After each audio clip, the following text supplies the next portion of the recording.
on my way to get my hair trimmed, loved on, finessed by one of the greatest to ever do it, Elena Snowden. She's the director of education for As I Am, and we work really closely. We have a very great working relationship and even better friendship. I look at her like a big sister, so I'm super excited to get some footage of her in one of her many elements. She's like an onion, like she has layers to her talent, so I'm excited to share that with you guys because she know what the hell she doing. She's the only person that touches my hair. Ain't nobody else touching my hair. And what I love the most about Elena is that her chair side manner is so consistent, and I think that a lot of stylists would be able to learn so much from her, not just because, you know, she a veteran behind the chair, but just because of the aura that she emits. Like, her energy is it's such a clean energy. Like, I always feel great after I talk to her. She always sheds, you know, light and wisdom on things that I share with her. So I'm excited to be able to kind of, you know, bring you guys into our little sessions and, you know, how she takes care of these curls. But yeah, so she's gonna deep condition, she's gonna trim my hair, she's gonna press my hair out. I no longer try to press my hair because I don't have the patience, and the shit don't ever come out the same as it does in the salon. So to me, it's like wasted effort. So stay tuned and watch Elena Snowden do what she does, honey. Yes. And one time for this turban, because your girl, without this, whew. Alright, I'll be back. Like a light. Haters out there won't understand you. You're a fan too, you like the jam too. Now I see why you get them tattoos. Real nigga fuck around and get 1, 2. I'm the truth, but I ain't the one to lie to. Now I make it rain down like a monsoon. There ain't no rules, there's enough room. Put shorty to sleep from these raw tunes. And I'm back with a handful of bags. You know why I spin a bag on my feet. You want to make sure that your stylist is talking to you about proper consultation. Like, that's just straight up key. Like, no doubt, every time one of my clients come into the salon, I never do my consultation at the door or at the desk. Every time they come in, I'm talking to them like right at my chair, because things happen, you know, even from style to style. You know, they have things that they may want to talk about, and so about their hair specifically. So I want to make sure I have that conversation. I just told y'all, her chair side manner is pristine. Pristine. So what we gonna do today? All right, so we typically on her visits we're touching up her color. Today we're not going to do that, but I'm excited to do that on the next time. Okay. So, but we'll talk about your color real quick. So she wears this pretty cherry like red color, like that's her signature color. I'm gonna dye with it. And it's faded out, and even during the fade out it still looks really pretty. It doesn't brown out. The formula that was created for her. So Custom formula by yes, this one. Yes. yes. So today we're not going to do any root touch up and refreshing on the ends, but we're going to concentrate on conditioner, people. Conditioner. This is where the magic happens. In the meantime, yo, in between time, yo, I'll be. You share how often someone should color their hair when they're natural, and about like color damage.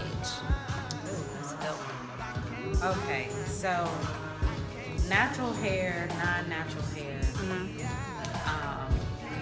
I'm a believer of getting your hair, your touch-ups done like 6 to 8 weeks is the longest. Not past 8 weeks. That's 2 months. But 6 weeks. So looking at your regrowth now, like tilt your head so everybody can see. This is pretty substantial. You've probably gone about a good 8 weeks. Yeah. Since we done. So we weren't typically, like I said, today would have been the day. So we are not doing it today, but this would have been her cutoff time. You don't want to go any further than that.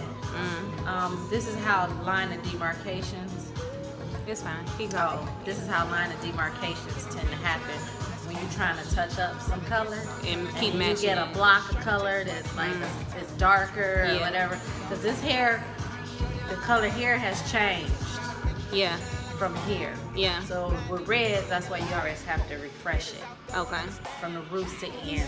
Reds. When you're blonding hair, Mm-hmm. there's no need to run The color all the color all the way way through. That's unnecessary unless you're trying to bring down or tone down blonde, because blonde can get brassy over time. Just like red can, it loses its pigment and can get a little brassy. Also, just from environment, blow drying, anything that's stroking the hair will cause the hair to lose its pigment and the damage. How can I say this? Anytime you brush, comb, there's curling iron, that's mechanical damage that's going to happen. You want to minimize that as much as possible. Then when you add chemicals on top of it, even twisting your hair, that's mechanical damage. So when you go to color, now you got both things going on at the same time, so we want to minimize that as much as possible. How can someone spot that they have like over processed hair from color? Because people know it from heat. Is it the same thing? Does it look the same way? Over processed hair from color is going to be very lifeless. That typically tends to happen when somebody has used too much bleach on their hair. And once again, they keep running it on the ends, and they may use a developer that's too strong, and then you're putting it on there. So, bleach is up there, so you want to be cautious of what you're doing when you are lightening or lifting up the hair. Okay. I'm a believer of slow and steady ruins the race, like the turtle and the hair. Slow and steady ruins the race. When you rush and do stuff, I'm also a believer, if you do stuff right on the front end, you won't have to pay on the back end. And a lot of times people doing stuff and the hair is busted out, and you doing stuff at home, and you're not a professional. Like, at the end of the day, get your chemical treatments done by a professional, because we know. Say it again for the people in the back. Please get your chemicals done by a professional that knows what they're doing now. That's important. That's very key. Let them do their job. Let them do their job, because they were trained for that. Especially one that has taken the time out to advance themselves and go to school, get additional education. They're constantly perfecting their craft.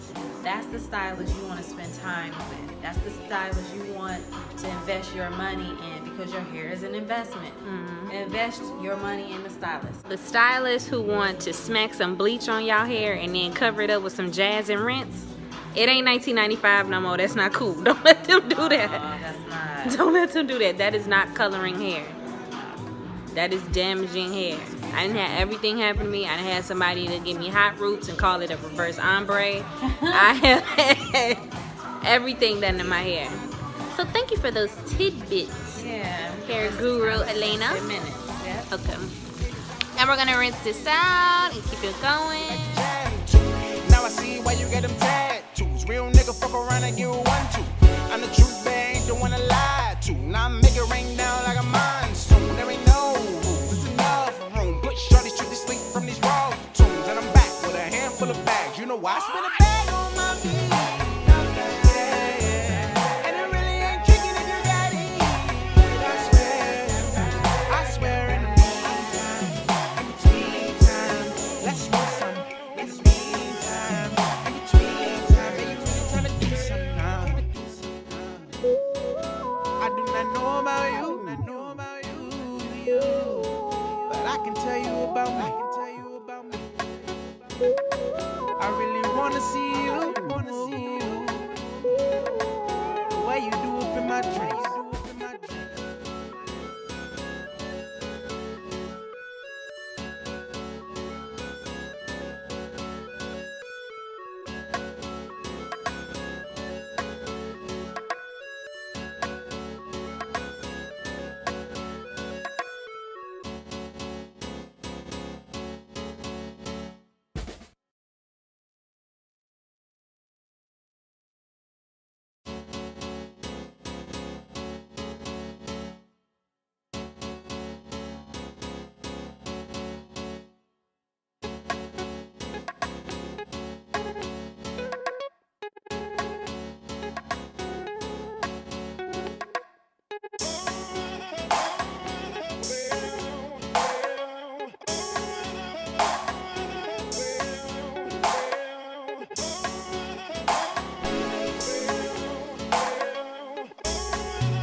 thinking about you on my free time, yeah. In the meantime, yo, in between time, yo, you'll be on my mind. But I can't stop grinding, I can't stop shining. You see me out, you can't stop smiling. You sexy too, look at my boot, them new Louboutins, don't worry. Give her that D, cause that's what's born and raised. Straight hair. Now, let's talk about this hair. Do you see how lightweight it is?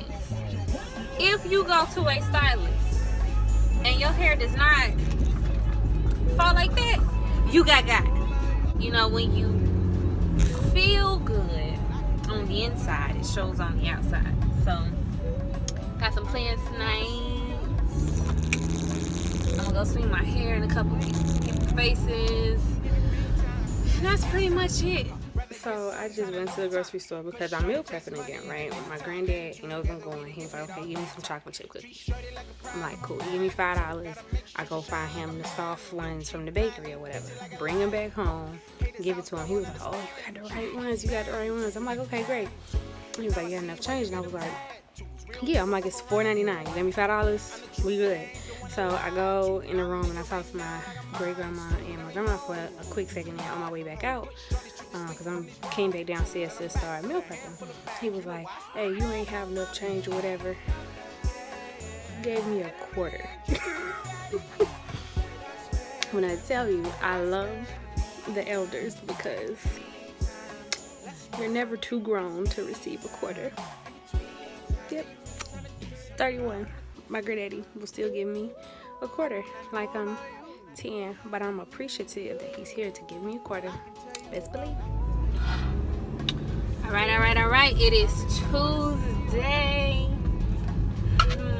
How am I feeling? Well, you guys know I'm a morning person. I got some things to do today.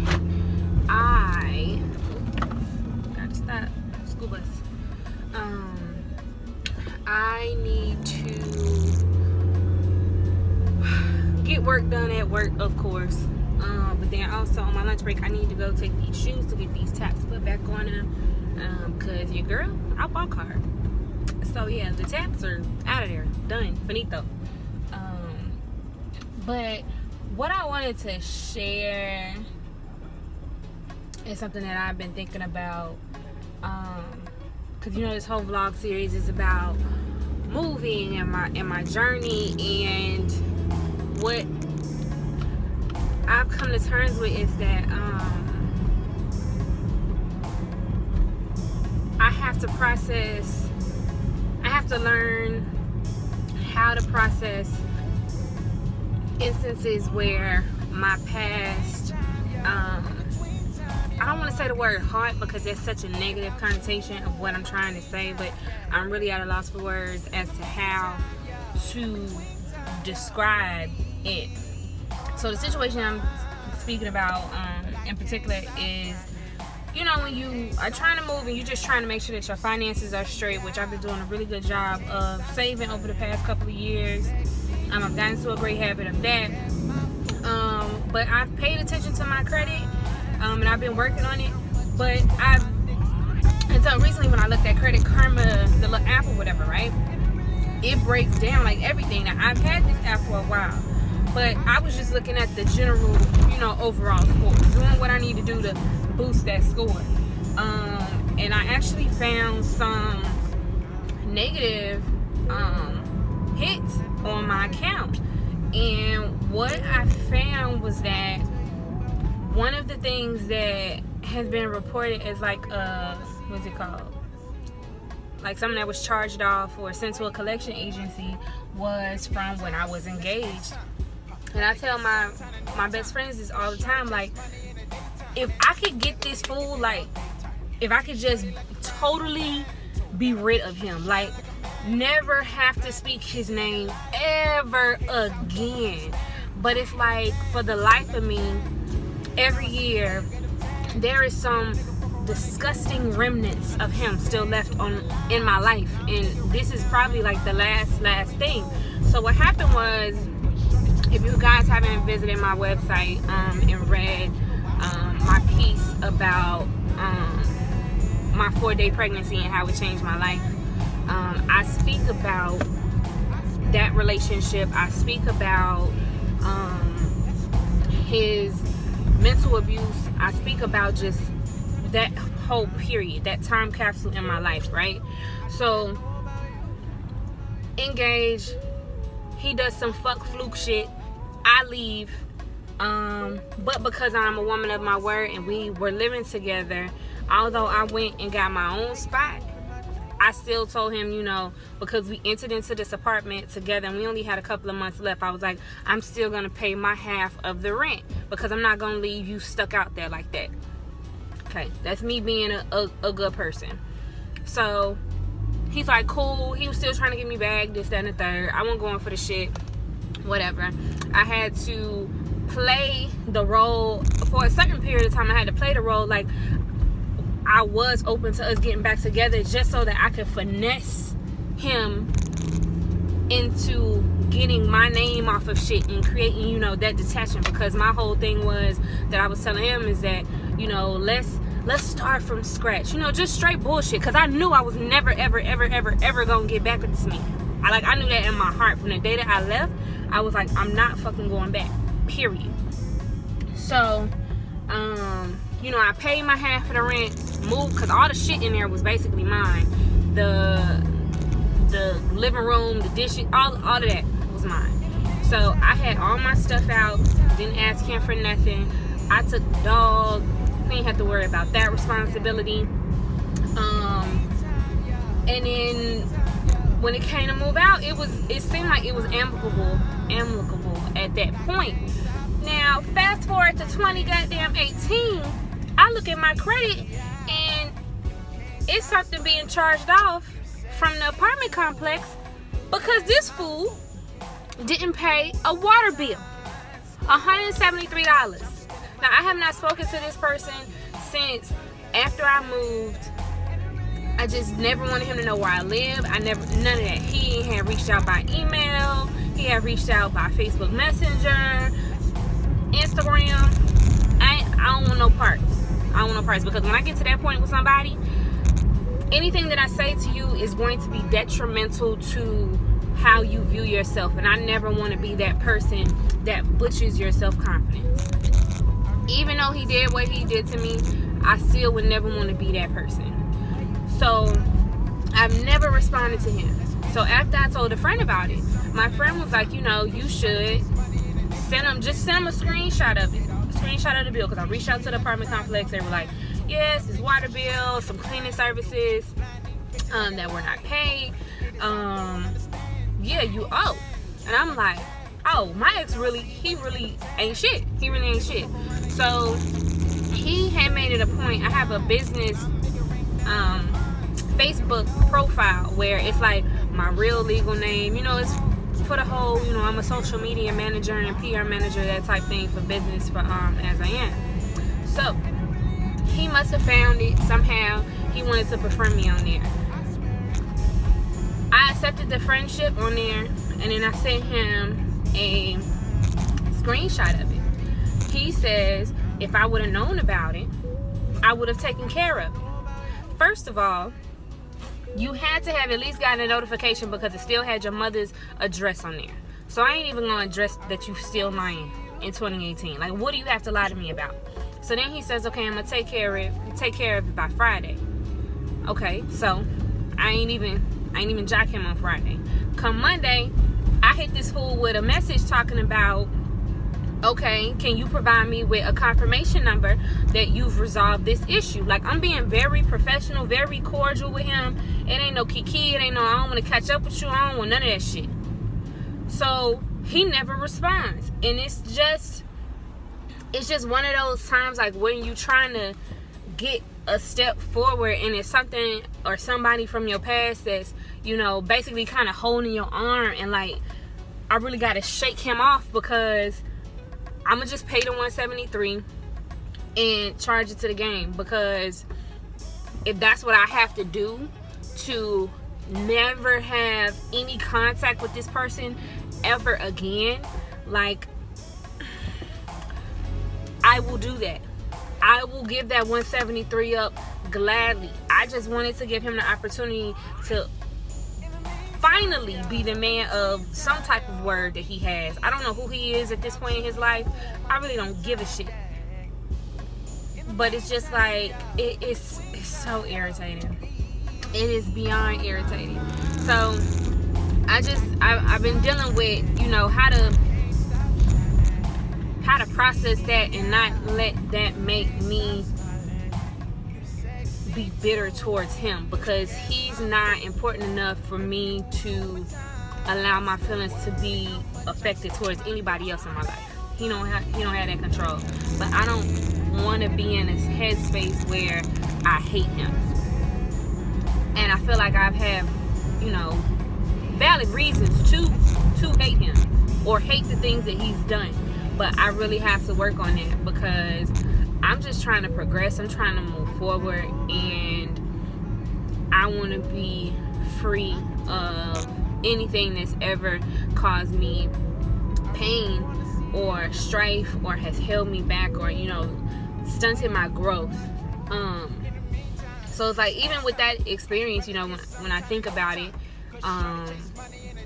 in a relationship after that, it did affect me in a way of when this person asked me to move in with them, that engagement really let me know that until I meet a man who will be my partner, who I completely, thoroughly trust, not only how he behaves and handles me, but also that I trust his actions, because I can see how he moves, and I can trust that he will never put me in a predicament where I feel like I always got to have a nest egg.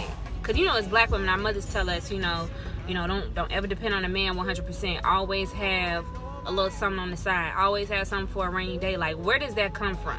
Why are we so paranoid that the men that we choose to give ourselves to and to open up to, why are we so paranoid that they gonna fuck us over? Like, I don't want to live my life like that. So it's like, until I meet somebody who makes me feel that level of security, I'm never putting myself in a position to give them the opportunity to solidify those feelings of being, you know, insecure and afraid that somebody is gonna fuck over me. I know that it exists. I know that I am, you know, that there is a person who possesses that, because I feel like that's what God has for me. But it's like, for right now, I know what my standards are, and I have to be thankful in a sense for all of the experiences that I have had, because it's brought me to where I am today, and it's gotten me to a place where I can see through the bullshit. And I may not always speak on bullshit, especially when dealing with men and in terms of dating. But, you know, I've learned how to pick my battles, and, you know, I can read people a lot better than I did before. But yeah, man, so that's just, because when I tell y'all, when I saw that 173 on my credit, I was pissed. I was thoroughly pissed. I know I had a right to be pissed, because I did the right thing. I didn't skip out on my bills with this nigga. I didn't do none of that. And guess what he did? He still bent me over. But, you know, God bless the woman that's dealing with that shit. Because, when I tell you, the Lord delivered me. Delivered. The Lord with the T, and delivered with the T. Delivered. The Lord delivered to me. Because, might be in jail. But yeah, so yeah. That's where I am. That's where I am this week. That's my level of enlightenment. Move past the things that you feel are holding you back. Do what you need to do to move past those things, those people, those experiences, because they not worth it. They not worth you holding yourself up for them to do the right thing. You can't only control your actions. No one else's. No one else's. And I've really come to terms with that. So this is vlog number 3, baby. Vlog number 3. So guess what I'm gonna do right now? Guess. If you don't know, let me remind you. Okay, so what you're gonna do right now, you're gonna go ahead and click that subscribe button, and then you're gonna follow up and click that bell, because I want you to get these notifications that as soon as it drops, bam, you watching the vlog. You ain't even gotta worry about it. So yeah, go ahead, you can do that. Oh, and while you guys subscribe and comment below, you can do all that while I tell you this. I had this dope ass experience with my girl Janae Raquel. She has this fire ass podcast that is called Let's Get Skin Deep. She talks about everything. She talks about things that we might not be saying out loud, things that as women, even as men, millennial men, that we need to hear somebody voice those words. We need to hear somebody to be an advocate for how we're feeling, the experiences that we're feeling, and for people to be open and just share their experiences, because a lot of times we feel like we're the only ones who are going through shit, and that's so untrue. So she asked me to be a guest on her podcast, and I was so grateful that she thought of me to do that, because we've been friends on social media for years, and she's just always been a real cool, dope, down to earth, very consistent chick. And I always tell her consistent, because consistency right now is so inconsistent. Think about it. Y'all know I'm right. So really great. I put the link below to the podcast. You can listen to it on iTunes. You can listen to it on SoundCloud. So go ahead, support my girl Janae. She has a blog, JanaeRaquel.com. She's on Instagram, TheJanaeRaquel, Twitter, Janae Raquel. Just go follow her for all of her stuff. Go and holler at her, and probably by this time you should be done commenting, and you should have subscribed, so that you can be a part of the Mona Lita tribe, and you should have clicked that bell. So go ahead. Matter of fact, before you get off the video, leave a bell in the comments below so I know that you've done your homework. Alright, so I will see you guys in vlog number 4.